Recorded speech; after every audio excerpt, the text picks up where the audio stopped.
English कैसे सीखें YouTube channel में आपका स्वागत है। इस वीडियो में हम इस स्टोरी को ट्रांसलेट करेंगे और इसकी वर्ड मीनिंग भी आपको बताएंगे और शब्दों का इस्तेमाल कैसे कहाँ होता है, उसकी सेंटेंस में मीनिंग क्या होती है और ग्रामर के भी कुछ नियम हम आपको इस वीडियो में बताएंगे। तो चलिए इस वीडियो को शुरू करते हैं। और एक बात आपको बताना चाहता हूं कि मैं जल्दी आप लोगों के लिए एक एक वर्ड को लिख करके प्रोनाउंस करने वाली वीडियो लेकर के आने वाला हूं, जो बिल्कुल रीडिंग की वीडियोस होगी। बहुत से लोग हमें कमेंट करते हैं कि सर हमें पढ़ना नहीं आता, आप डिफ़िकल्ट वर्ड्स को लिख करके बताया कीजिए। तो अब मैं आपको पूरी की पूरी स्टोरी रीडिंग की, जैसे मान लीजिए ये विक्ट्री लिखा हुआ है तो मैं इसे आपको ऐसे विक्ट्री लिख करके बताऊंगा, जिससे बाद में आपको जब कभी पढ़ना हो तो आपको वो चीज़ पढ़ने में आसानी हो। तो चलिए इसी बात से इस वीडियो को शुरू करते हैं और इस वीडियो को लाइक कर दीजिए, क्योंकि आप लोग थोड़ा सा बाद में भूल जाते हैं और हमारे मनोबल पे उसका असर पड़ता है। चलिए देखते हैं इस स्टोरी में क्या है, कौन से वर्ड्स ऐसे आने वाले हैं जो हमें पहले नहीं पता थे। The victory of a horse, घोड़े की जीत। विक्ट्री का मतलब क्या होता है? जीत, या फिर जिसे हम कहते हैं विजय। और हॉर्स का मतलब तो घोड़ा होता है, ठीक, घोड़े की जीत। वंस, एक बार, देयर वॉज एन आर्ग्यूमेंट, एक बहस हो गई। आर्ग्यूमेंट का मतलब क्या होता है? बहस। किससे बहस हो गई? Between a horse and a deer, एक घोड़े और एक हिरन के बीच में बहस हो गई। As to who could run faster than the other, कि एक दूसरे से तेज कौन दौड़ सकता है। रन फास्टर देन, अब देखिए यहाँ पर है ER के बाद देन लगा हुआ है। जब हम किसी की तुलना करते हैं, कंपैरिजन करते हैं दो के बीच में, तो ये चीज़ लगती है। जो एडजेक्टिव होता है उसके लास्ट में ER और देन का यूज़ होता है। जैसे I am taller than you, अगर मैं ये कहूँ मैं तुमसे लंबा हूँ तो I am taller than you, ठीक है। टॉल क्या है? एडजेक्टिव है। देखिए मैं आपको बहुत ज़्यादा ग्रामेटिकल डेप्थ में, बहुत गहराई में नहीं ले जाना चाहता ग्रामर के, जिससे आपको कन्फ्यूजन हो। अब मैं एडजेक्टिव बता दूंगा तो उन लोगों को थोड़ी समस्या होगी जिनको अंग्रेज़ी नहीं आती। आप सब जानते हैं, आपको सब पता है, लेकिन बस आप उससे थोड़ा सा घबराते हैं, इसलिए अंग्रेज़ी से थोड़ा सा आपको डर लगता होगा। लेकिन आप सिर्फ पहले इंग्लिश बोलना, लिखना और पढ़ना समझिए, आप अपने आप सब चीज़ आपको आसान लगने लगेगी। उसका ग्रामर आप अपने आप जान जाएंगे, उसमें कोई समस्या नहीं होगी। तो I am taller than you, मैं तुमसे लंबा हूँ। देखिए टॉल ER लगा हुआ है और देन लगा हुआ है। तो इसी तरह के सेंटेंसेस को हम यूज़ करते हैं जब कभी तुलना करते हैं, किसी की कंपैरिजन करते हैं। तो who could run faster than the other, कि एक दूसरे से तेज कौन दौड़ सकता है। इस बात पर घोड़े और हिरन के बीच में बहस हो गई। द हॉर्स बेटेड दैट, घोड़े ने शर्त लगाई कि, बेटेड का मतलब क्या होता है? शर्त लगाना। क्या होता है? शर्त। बेट का मतलब होता है शर्त लगाना, बेटेड का मतलब शर्त लगाई। तो हम यहाँ पर सिर्फ बेस मीनिंग जो है इसकी, बेट, उसकी मीनिंग लिखेंगे शर्त लगाना। तो उसने शर्त लगाई दैट की he is faster than the deer, कि वो हिरन से तेज है।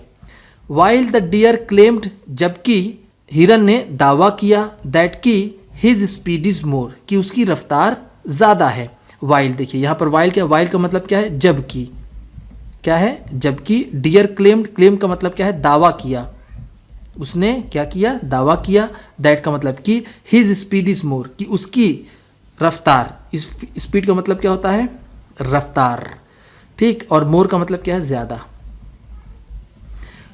कि उसकी स्पीड ज़्यादा है।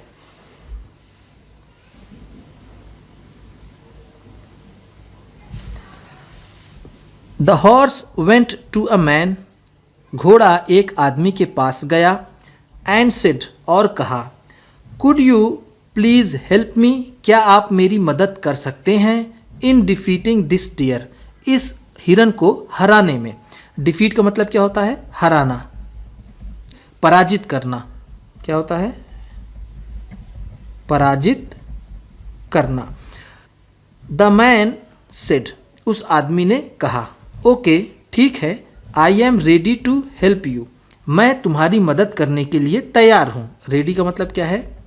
तैयार, और हेल्प का मदद करना। बट, लेकिन, ओनली व्हेन, लेकिन तभी जब, व्हेन यू अलाउ मी, जब तुम मुझे इजाज़त दोगे। अलाउ का मतलब क्या होता है? इजाज़त देना, परमिशन देना, किसी काम को करने देना। तो जब तुम मुझे अलाउ करोगे to put a saddle on your back, कि मैं तुम्हारे पीठ पर एक जीन रख लूँ। सैडल का मतलब क्या होता है? जीन, ठीक, जो घोड़े की पीठ पर सवारी करने के लिए, बैठने के लिए बनाया जाता है, उसे कहते हैं सैडल, जिसे कहते हैं जीन। पुट का मतलब होता है रखना। तुम मुझे अपनी पीठ पर सैडल रखने दो, जीन रखने दोगे, तब मैं तुम्हें इस हिरन को हराने में तुम्हारी मदद करूंगा। द हॉर्स एग्रीड, घोड़ा राजी हो गया, घोड़ा तैयार हो गया। एग्रीड का मतलब क्या होता है? राजी होना या फिर सहमत होना। क्या कहेंगे? सहमत होना। इन द रेस, रेस में, उस दौड़ में, दे डिफीटेड द डियर, उन्होंने हिरन को हरा दिया। अब यहाँ पर दे कैसे आ गया? दे आ गया उस घोड़े और आदमी के लिए, horse and man. The horse and man यानी दे। डिफीटेड का मतलब पराजित करना, हराना, हरा दिया। द डियर, उस हिरन को। एक डियर होता है ये वाला, इस डियर का मतलब दो होता है। इस डियर का मतलब होता है एक तो प्रिय, और एक महंगा भी होता है। क्या होता है? जो कोई चीज़ महंगी चीज़ होती है ना, उसे भी कहते हैं डियर, ठीक है, इस बात को याद रखिएगा, ठीक। कोई भी महंगी चीज़ हो उसको भी बोलेंगे डियर। डियर का भी मतलब होता है महंगी, ठीक। चलिए आगे देखते हैं।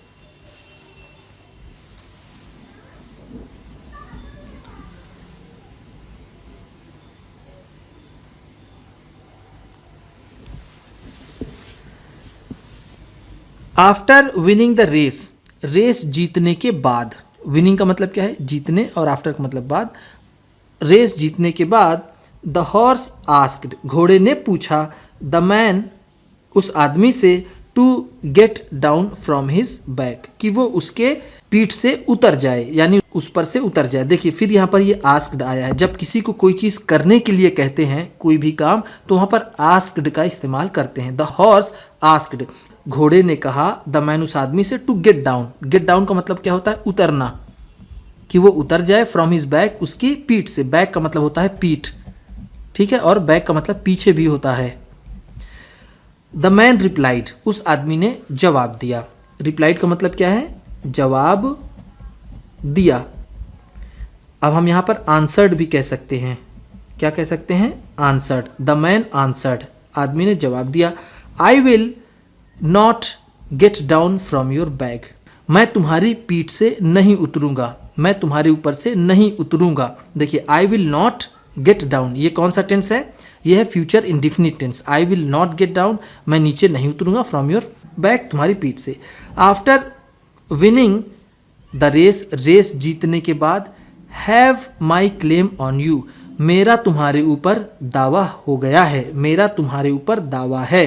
क्लेम का मतलब क्या है? जैसा मैंने आपको ऊपर बताया, दावा, या फिर अब यहां हम कहेंगे अधिकार। यहां पर क्या है? अधिकार। क्लेम का मतलब क्या होगा? अधिकार, हक, जिसे हम कहते हैं, ठीक है, कि मेरा अब तुम्हारे ऊपर अधिकार हो गया है। एंड और you will do whatever I ask you to do, और यू विल डू, तुम करोगे, वट एवर, जो भी। वट एवर का मतलब क्या है? जो भी, I ask you to do, जो भी मैं तुमसे करने के लिए कहूँगा। फिर देखिए यहाँ पर ये आस्क आया है। जब किसी से कुछ करवाने की बात करते हैं तो वहाँ पर आस्क आता है। तो जो भी मैं तुमसे कहूँगा वो तुम्हें करना पड़ेगा। इसकी मोरल को देख लेते हैं। नैतिक शिक्षा क्या मिलती है हमें? मोरल का मतलब क्या होता है? नैतिक शिक्षा। फॉर ए लिटिल फेम, छोटी सी प्रसिद्धि के लिए, थोड़ा सा मशहूर होने के लिए, नेवर बेट योर फ्रीडम, अपनी आज़ादी को कभी भी दांव पर मत लगाओ, ठीक है। नेवर का मतलब क्या है? कभी नहीं, कभी नहीं। बेट का मतलब शर्त लगाना, या फिर यहाँ पर हम कहेंगे दांव लगाना, ठीक, दांव लगाना। फ्रीडम का मतलब होता है आज़ादी या फिर स्वतंत्रता। फेम का मतलब प्रसिद्धि, जिसे हम प्रसिद्धि कहते हैं हिंदी में, और शोहरत कहते हैं, शोहरत भी कहते हैं, ठीक। अपनी थोड़ी सी शोहरत के लिए अपनी आज़ादी को दांव पर मत लगा दो। इससे हमें ये शिक्षा मिलती है। उम्मीद करता हूँ कि इसमें बताई गई वर्ड मीनिंग्स आपको अच्छी लगी होंगी, थोड़ा बहुत जो टेंस बताया गया है वो भी अच्छी लगी होगी। वीडियो को लाइक कर दीजिएगा और चैनल पर नए हैं तो इसे सब्सक्राइब कीजिएगा और अपने किसी न किसी एक दोस्त को इसे ज़रूर कर दीजिएगा, क्योंकि आपको इसी तरह की बहुत ढेर सारी इंग्लिश सीखने के लिए वीडियोज़ मिलने वाली हैं। अलग अलग तरह की वीडियोज़ होंगी जिसमें मैं आपको एक एक वर्ड लिख करके भी प्रोनाउंस करके रीडिंग करूँगा। ऐसे बहुत कुछ होने वाला है। आप चैनल पर बने रहिए, इससे जुड़े रहिए। तो चलिए मिलते हैं फिर अगली वीडियो में।